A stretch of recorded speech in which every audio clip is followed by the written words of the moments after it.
feito, eu vou fazer o que você jamais teria feito. Hoje eu acordei.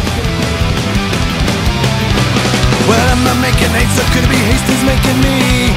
What's time at a thing that kill or keep up by or lose a living? I gotta go faster, keep up the pace, just to stay in the human race.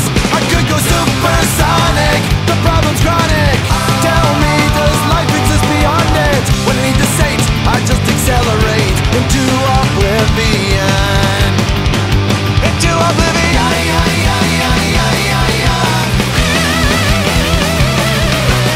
Now here I go again, everything is alien. How does it feel to be outstripped by the pace of cultural change? My future senseless and rendered meaningless when measured in the pain. I could go supersonic, the problem's chronic.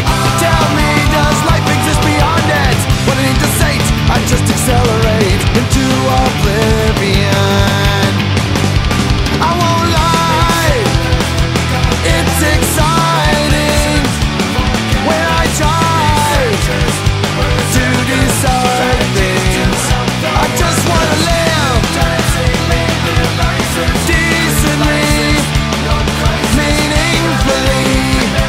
I'm in misery.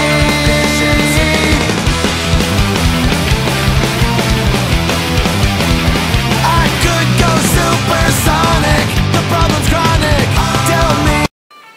O Espaço Guaraná Ice Zero Grau, ele surgiu da ideia de revolucionar os eventos já existentes no Brasil. Então, assim, ele é um espaço criado dentro do GAS Festival, que é um evento promovido pelo Guaraná Antártica em 2007. Então, a gente faz esse link com o Guaraná Ice sendo o primeiro refrigerante no segmento cooling aqui no Brasil. Com isso, o que a gente quer? Gerar uma maior visibilidade e recall do produto. O objetivo desse espaço todo é formar um ambiente ICE. Então, assim, dentro desse ambiente terá a exibição dos profissionais e também a interação com o público na prática dos esportes. Imagine um local onde você possa esquiar, praticar snowboard, patinar, tudo dentro do mesmo evento. E assim, em São Paulo, uma coisa única. Imagina, pensa, quantas pessoas você conhece que tiveram essa oportunidade?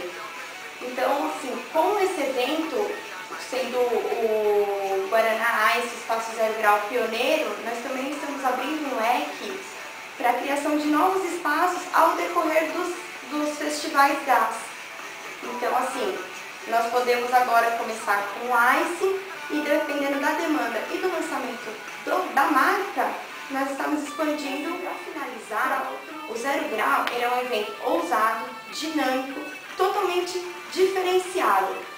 São práticas de apresentações em esportes no gelo, linkando com o Guaraná Ice. Isso é uma parceria que só tem a dar certo.